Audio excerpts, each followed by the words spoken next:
ഇന്നത്തെ വചനത്തിൽ ഭീകര ദുരന്തങ്ങളും മനുഷ്യരുടെ ആത്മഹത്യ പറ്റിയാണ്.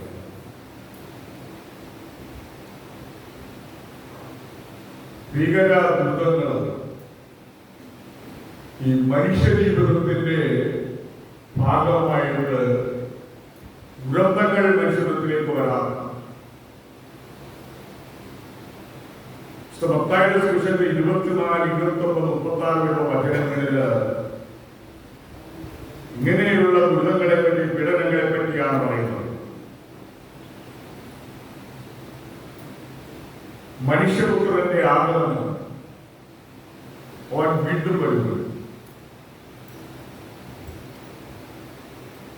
ഉൽപ്പത്തി പുസ്തകം 9:8-17 നോഹയുടെ കാലത്ത് ജലപ്രളയം ഉണ്ടായി.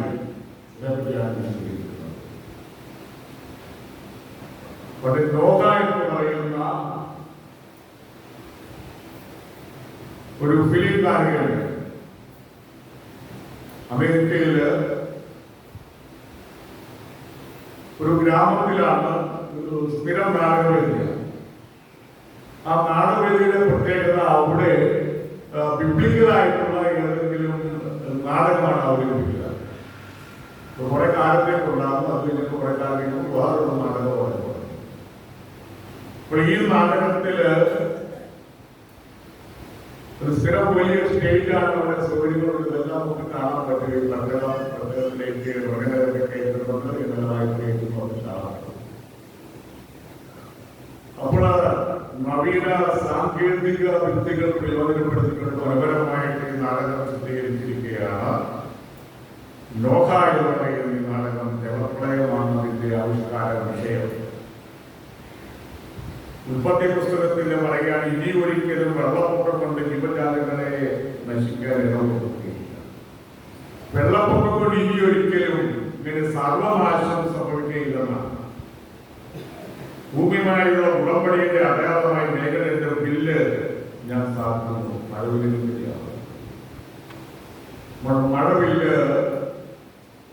നമ്മൾ ആകാശത്തിൽ കാണാറുണ്ട്, മഴക്കാലത്താണ് പ്രധാനമായിട്ടും. അപ്പോൾ അത് ഇതിന്റെ മനുഷ്യവംശത്തില് ജലപ്രളയം വഴിയായിട്ട് സമ്പൂർണ്ണനാശം വരികയില്ല എന്നുള്ളതിന്റെ ഒരു അടയാളമായിട്ടാണ് വിശുദ്ധഗ്രന്ഥത്തിൽ വരിക. നക്ഷത്രങ്ങളെ പറ്റിയൊക്കെ പറഞ്ഞു കഴിഞ്ഞാൽ നമ്മൾ ജീവിക്കുന്ന ഈ പ്രപഞ്ചത്തില് ഒരു ചെറിയ ഒരു വസ്തുതയാണ്. ഇത്രമാത്രം വിപുലമായി പ്രപഞ്ചത്തിൽ നമ്മൾ നക്ഷത്രശാസ്ത്രം അല്ലെങ്കിൽ പറ്റിയൊക്കെ പോസ്റ്റ്മോർട്ടം പഠിക്കുമ്പോൾ വായിക്കുമ്പോൾ മനസ്സിലാക്കാനായിട്ട് ഈ ഭൂമി നമ്മളിവിടെ സ്ഥിരമായി ഈ ഭൂമി കറങ്ങിക്കൊണ്ടിരിക്കുക എന്നുള്ള കാര്യം നമ്മൾ പഠിച്ചിട്ടുണ്ട്. പക്ഷെ ഓർമ്മിക്കാറില്ല. പമ്പരം കറങ്ങുന്ന ഒരു തർക്കമുണ്ട്. അതിന്റെ സ്പീഡ് 1600 കിലോമീറ്ററാണ് ഒരു മണിക്കൂറിൽ. നമ്മളിവിടെ ഒരു മണിക്കൂർ സമയം പണ്ടിലിരുന്നാൽ 1600 കിലോമീറ്റർ ഭൂമി കറങ്ങിയിരിക്കുന്നു. ഇങ്ങനെയാണ് ഈ കറക്കം കൊണ്ടാണ് രാത്രി പകലും ഉണ്ടാകുന്നത്. വിവിധ രാജ്യങ്ങൾ സമയവും വ്യത്യസ്തത വരാനായിട്ട് കാരണം ഭൂമി അക്ഷരത്തിൽ കറങ്ങുന്നു എന്നുള്ള യാഥാർത്ഥ്യം കൊണ്ടാണ്. അത് ശാസ്ത്രം പറയുന്നത്. നമ്മളിവിടെ നോക്കുമ്പോൾ നമ്മുടെ സ്ഥലം ഇവിടെയുണ്ട്, നമ്മുടെ വീടുകളിലുണ്ട്, നമ്മൾ പരിലായിരിക്കുന്നത് ഭൂമി വിടുന്നവരെ ഉൾപ്പെടുന്ന പക്ഷികളാണ് യാഥാർത്ഥ്യം. ഇങ്ങനെ കറയിലുള്ള ഭൂമി കൂടുതലാണ്. ആ ഓട്ടത്തിന്റെ സ്പീഡ് കണ്ടാൽ ഭയങ്കരമാണ്. 365 ദിവസം കൊണ്ടാണ് സൂര്യനെ വലം വയ്ക്കുന്നത്. പിന്നെ മണിക്കൂറിലെ സ്പീഡ് 1,07,000 കിലോമീറ്റർ. നമ്മളൊരു കാറിൽ യാത്ര ചെയ്താൽ 120 കിലോമീറ്റർ നല്ല സ്പീഡാണ്. വിമാനത്തിലെ 100 സാധാരണയുള്ളത് 100 കിലോമീറ്റർ മണിക്കൂറിൽ. എന്നാൽ ഭൂമിയുടെ കറക്കത്തിന്റെ സ്പീഡ് 1,07,000 കിലോമീറ്റർ സൂര്യന് ചുറ്റും മരം വയ്ക്കുന്ന ഭൂമിയിലാണ് പ്രവേശിക്കുന്നത്. ഇത് പറ്റുന്നത് ശ്രദ്ധിക്കാറില്ല. ഇനി കറക്കം സ്വയം കറക്കം ഏതെങ്കിലും നിന്നാൽ നമ്മൾ ബസ്സിൽ ബ്രേക്ക് കഴിഞ്ഞാൽ കാരണം പെട്ടെന്ന് സ്പീഡ് പോകും ബ്രേക്ക് മുമ്പോട്ട് പോയി അങ്ങനെ കറക്കത്തിന് എന്തെങ്കിലും പ്രശ്നം വന്നു കഴിഞ്ഞാൽ നമ്മളിവിടെ ഇപ്പോൾ കിലോമീറ്ററുകൾ 100 കിലോമീറ്റർ അപ്പുറത്തായിരിക്കും. പിന്നെ ഇവിടെ യഥാർത്ഥമൊന്നും ഉണ്ടാകില്ല. അപ്പോൾ ആ ദൈവത്തിന്റെ പരിപാലനം നമുക്ക് ദർശിക്കാനായിട്ട് പറ്റി ഇങ്ങനെയുള്ള കാര്യങ്ങളെല്ലാം റെഡിയായിട്ട്. അതുകൊണ്ടാണ് ഈ കവി വിവരിച്ചിരിക്കുന്ന പ്രപഞ്ചത്തെ അനന്തമറ്റാത്ത അവണ്ണീയം ഈ ഭൂഗോളം ചെയ്യുന്നു.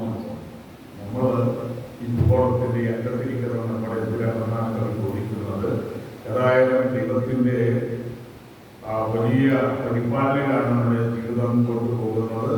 നമ്മൾ ഒന്നും അറിയുന്നില്ലെങ്കിലും ഈ പ്രപഞ്ചത്തിലൂടെ സംഭവിച്ചുകൊണ്ടിരിക്കുകയാണെന്നുള്ള യാഥാർത്ഥ്യമാണ്. പിന്നെ നമ്മുടെ ഈ സൂര്യൻ ഇതിനാണ് സോളാർ സിസ്റ്റം, സോളാർ എനർജി എന്ന് പറയാം. സൂര്യപ്രകാശത്തിന്റെ എനർജി പിന്നെ ഊർജ്ജം കിട്ടുന്നു. അപ്പോൾ സൂര്യന്റെ ഗ്രഹങ്ങളുണ്ട്, അത് നവഗ്രഹങ്ങളാണ്. ഏതായാലും ഈ ഗ്രഹങ്ങളെല്ലാം കൂടെ കൂടിയിട്ട് ഒരാൾ യാത്രയ്ക്ക് പോകാൻ വിചാരിച്ചത് ഗൃഹനാഥനും മക്കളും നിർമ്മാണമല്ലാതെ എന്ന് പറയുന്നത് പോലെ ഈ സൂര്യൻ ഈ ഗ്രഹങ്ങളെയെല്ലാം കൊണ്ടുകൊണ്ട് സൂര്യനും ഇങ്ങനെ നിശ്ചലമായിട്ടിരിക്കുകയല്ല, അതും ഇങ്ങനെ ഓടിക്കൊണ്ടിരിക്കുകയാണ്. അതിന്റെ സ്പീഡ് കേട്ടാൽ നമ്മൾ പിടിച്ചു പോകും. 7,20,000 കിലോമീറ്ററാണ് സൂര്യന്റെ 7,20,000 കിലോമീറ്റർ സ്പീഡിൽ നമ്മുടെ ഭൂമിയെല്ലാം കൂടെ കൂട്ടിക്കൊണ്ട് സൂര്യൻ ഇങ്ങനെ തിരിഞ്ഞുകൊണ്ടിരിക്കുകയാണ്. സ്വയംതിരിക്കലെല്ലാം ഓടിക്കൊണ്ടിരിക്കുകയാണ്. അപ്പോൾ അതേ ഓടാ ഓടുന്നത് ചോദിച്ചു കഴിഞ്ഞാൽ നമ്മുടെ ഗാലക്സിക്ക് നിൽക്കില്ലെന്നാണ്. അപ്പൊ അതൊന്ന് കറങ്ങി തീരണമെങ്കിൽ ഇവിടെ 365 ദിവസമാണ് ഭൂമിയുടെ കറക്കത്തിന്. ഇതിന് പറയുന്നത് 230 മില്യൺ പറഞ്ഞാൽ 10 ലക്ഷം അത്രയും വർഷങ്ങൾ വേണം സൂര്യൻ നമ്മുടെ ഗാലക്സി, അതാണ് മിൽക്കി വേ, ഇവിടെ നക്ഷത്രക്കൂട്ടങ്ങൾ, നക്ഷത്രമാണ് സൂര്യൻ നമുക്ക് വേണം. നമുക്ക് ഗ്രഹിക്കാൻ പറ്റുകയില്ല. പിന്നെ അങ്ങനെയുള്ള നിരവധി ശാസ്ത്രം നമുക്ക് ഗ്രഹിക്കാനായിട്ട് പറ്റുകയില്ല. സ്പീഡ് മനസ്സിലാക്കാൻ പറ്റുകയില്ല. അത്ര വിപുലമാണ് ഈ പ്രപഞ്ചം. എല്ലാം സൃഷ്ടാവ് എല്ലാം പരിപാലിക്കുന്നതുകൊണ്ടാണ് നമുക്ക് ജീവിക്കാനായിട്ട് കഴിയുക. പിന്നെ ഇവിടെ പറയുന്നത് ദുഃഖങ്ങൾ, പ്രപഞ്ച ശക്തികൾ ഇളകി വീഴ്ന്നൊക്കെ പറയുന്നുണ്ട്. അപ്പോൾ നമ്മളെ ഇടയ്ക്കിങ്ങനെ വാർത്തകളൊക്കെ കാണാറുണ്ട്. ഉൾക്കാന്ന് പറഞ്ഞു കഴിഞ്ഞാൽ ശൂന്യാകാശത്തിലൂടെ ഇങ്ങനെ ചില വസ്തുക്കളെല്ലാം ഇങ്ങനെ അറിഞ്ഞാൽ പോലെ ശൂന്യാകാശത്തിൽ നമ്മൾ നിക്ഷേപിക്കുന്ന വസ്തുക്കളൊക്കെ ഇടങ്ങളൊക്കെ പോലെ തന്നെ. അപ്പോൾ അത് ഭൂമിയുടെ ആശ്രയത്തിൽ പെട്ട് കഴിഞ്ഞാൽ ഇങ്ങോട്ട് വന്ന് കൂട്ടിക്കാൻ കുഴപ്പമാണ്. ഈ ഭൂമിയുടെ ഇതിനെപ്പറ്റി ആക്സിഡന്റിൽ പറയുന്നത് ഒരു ജിമോസാന്ന് പറയുന്ന ഭയങ്കരമായ ജീവിതമുണ്ടായിരുന്നു. അപ്പൊ ആ ജീവികളൊക്കെ നശിച്ചത് ഇങ്ങനെ ഉൽക്കാപനം വഴിയായിട്ടാണ്. ഇന്നും ഏതെങ്കിലും ഒരെണ്ണം ഭൂമിയുടെ അന്തരീക്ഷത്തിലേക്ക് പോകുന്ന സാധാരണ കത്തി നശിക്കാത്ത വലിയൊരു സാധനം ഒരാൾക്കൊരെണ്ണം പോയി ഒരു എഴുതാക്കിട്ടതിന്റെ വലിപ്പം ആ സാധനം നോക്കുന്നുണ്ടെന്ന്. ഏതായാലും അതാകുമ്പോൾ തന്നെ കിടന്നുപോകുന്നവർ പറഞ്ഞ അവിടെയൊക്കെ കിടന്നുപോയി. ഇങ്ങനെ ഏതെങ്കിലും വസ്തു ഭൂമിയുമായി ഇടിച്ചു കഴിഞ്ഞാൽ നമ്മുടെ ഭൂമിയിലേക്ക് വന്ന് കൂട്ടിയിടിച്ചു കഴിഞ്ഞാൽ നമ്മുടെ ജീവിതം തീർന്നു. കാരണം ആകാശശക്തികൾ പതിക്കാമെന്ന് പറഞ്ഞത് പതിക്കണമെന്നൊന്നുമില്ല. പലപ്പോഴും പതിഞ്ഞു. അതാണ് ശാസ്ത്രജ്ഞന്മാർ പറയുന്നത്. പിന്നെ ലക്ഷക്കണക്കിന് വർഷങ്ങൾക്ക് മുമ്പുണ്ടായിരുന്നു. പിന്നെ ഒരു ചെറിയൊരു സാധനം റഷ്യയിൽ സെഞ്ചുറിയായി വീഴുന്നു. ഉറപ്പായിട്ട് കുടികൾ പോലെ ആളുകൾക്ക് നാശനഷ്ടം ഉണ്ടായി. ചെറുതായിരുന്നു. അപ്പോൾ അങ്ങനെയാണ് നക്ഷത്രശാസ്ത്ര അല്ലെങ്കിൽ ഭൂമിയുടെ കാര്യങ്ങളൊക്കെ പറയുന്നത്.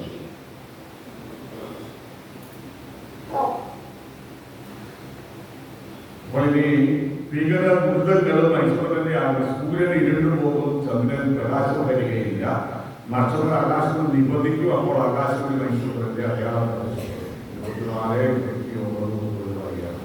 മത്തായിയുടെ സുവിശേഷത്തിൽ ആകാശത്തിൽ മനുഷ്യരുടെ അടയാളം ഉണ്ടാകും. നക്ഷത്ര ആകാശത്തിൽ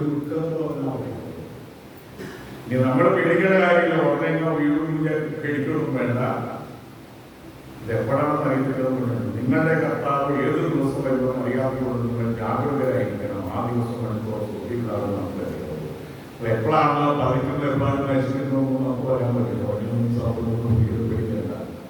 ഈ ചില ആളുകൾ പേടിപ്പിക്കുന്ന ആളുകളുണ്ട്, വചന പ്രഭാഷകരൊക്കെ ഉണ്ട്. അങ്ങനെ ചിലര് കാര്യവും പ്രധാന വർഷം അമേരിക്കയിൽ 25 പേരുമായിട്ട് ഒരു മലയിലേക്ക് കയറി ലോകം അവസാനിക്കാൻ പോവുകയാണ്, നിങ്ങളെല്ലാവരും പ്രാർത്ഥനാപരമായിട്ട് ഒഴുകിയിരിക്കാനായിട്ട് പറഞ്ഞ് ഒരു സഭ, ഒരു സ്വന്തമായിട്ടൊരു സഭയുടെ മനുഷ്യനാണ്.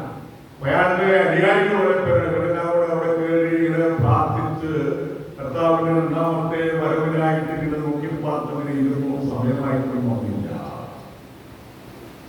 ഇയാൾക്ക് എങ്ങനെയായിട്ട് സുഖീവിളാവിനെ അറിയാൻ പാടുള്ളതാണ് ഇയാളെങ്ങനെയാണ്. അത് കഴിഞ്ഞിട്ട് ഏതാനും ദിവസങ്ങൾ ഇങ്ങനെ നോക്കി പാർട്ടിരുന്ന അവസാന കാര്യങ്ങളെ വശത്തിൽ കൂട്ടാനും സംഭവമാണ്. അമേരിക്കയിലാണ് കുറെ വർഷങ്ങൾക്ക് മുമ്പാണ് വായിച്ചു ഓർമ്മിക്കുന്നത്. അപ്പൊ അതുകൊണ്ട് നമ്മളാരും പേടിക്കേണ്ട കാര്യമില്ല. നമ്മൾ ശ്രദ്ധിക്കേണ്ട ഒരു കാര്യമുണ്ട്. എന്താ ശ്രദ്ധിക്കേണ്ടത്? നമ്മുടെ ഭൗതിക ജീവിതത്തിന്റെ സമാപനം ഉണ്ടാകുന്നതാണ്. നമ്മുടെ ഇഹലോക ജീവിതത്തിനൊരു പരിസമാപ്തിയൊക്കെ ഉണ്ട്. ആളുകൾ കൊഴഞ്ഞു വീഴുകൊണ്ടിരിക്കും. ആളുകളിപ്പം കുഴഞ്ഞു വീഴാറുണ്ട്. 24 അതുകൊണ്ട് പ്രായവ്യത്യാസമുള്ള ആളുകൾ കുഴഞ്ഞുകൊണ്ടില്ല. അപ്പൊ അതുകൊണ്ട് ഇവിടെ പറഞ്ഞ് കുഴഞ്ഞു വീഴുന്നത് പിടിച്ചു പോകേണ്ട കാര്യമില്ല. നിതാന്ത ജാഗ്രത ഉണ്ടായിരിക്കുക എന്നുള്ളതാണ് ഈ പറയുന്നത്. അതുകൊണ്ട് വ്യാജ പ്രവാചകന്മാരെ കരുതിയിരിക്കുക, നമ്മൾ ജാഗരൂകരായിരിക്കുക, നന്മയും നമ്മുടെ ജീവിതം ക്രമീകരിക്കുക എന്നുള്ളതാണ്. നമ്മൾ ഈ ലോകത്തിലാണെങ്കിൽ സാധാരണ രീതിയിൽ ഒത്തിരി വർഷങ്ങളൊക്കെ ജീവിക്കാറുണ്ട്. 94 വയസ്സുണ്ട്. അറിയാവുന്ന അംഗൻവാടി ആശുപത്രിയാണ്. പിന്നെ താമരശ്ശേരിയിലേക്ക് മാറിയോട്ടെ നോക്കാനായിരുന്നു. തൃശ്ശൂർ വക്കാപുരത്തായിട്ട് വിരമിച്ച് വിശ്രമ ജീവിതമാണ്. ചികിത്സയുടെ ആശുപത്രിയിലായിരുന്നു. ഞാൻ തലശ്ശേരിയിൽ സെമിനാരികൾ നടത്താനുള്ള പിതാവാണ് സുറിയാനിയും വീട്ടിൽ പഠിക്കുന്നത്. അപ്പോൾ നമ്മുടെയൊക്കെ ജീവിതത്തിന്റെ പരിസമാപ്തി ഉണ്ട് എന്നതാണ്. അതുകൊണ്ട് നമ്മുടെ ജീവിതത്തെ ക്രമീകരിക്കുക. ഒന്ന്, ഒരുക്കമുള്ളവരായിരിക്കുക. ദുഃഖ വീഴാനായിട്ടല്ല നമ്മുടെ ജീവിതം. കുഴഞ്ഞോ കുഴയാതൊക്കെ രോഗാവസ്ഥയിലൊക്കെ നമ്മൾ ഒരു ദിവസം കടന്നു പോകേണ്ടവരാണ്. നമ്മൾ നന്മ ചെയ്തുകൊണ്ടും അകന്തയില്ലാതെയും കാരുണ്യ പ്രവർത്തികൾ ചെയ്തുകൊണ്ട് കുടുംബത്തിലുള്ളവരോട് സ്നേഹപ്പെടുത്തിക്കൊണ്ട് ജീവിച്ചാൽ നമ്മുടെ ജീവിതത്തിൽ ദൈവാനുഗ്രഹം ഉണ്ടാകും. നമ്മുടെ നിത്യജീവിതത്തിൽ അതൊരു കുടുംബമായിരിക്കുകയും ചെയ്യും. എല്ലാവരുടെയും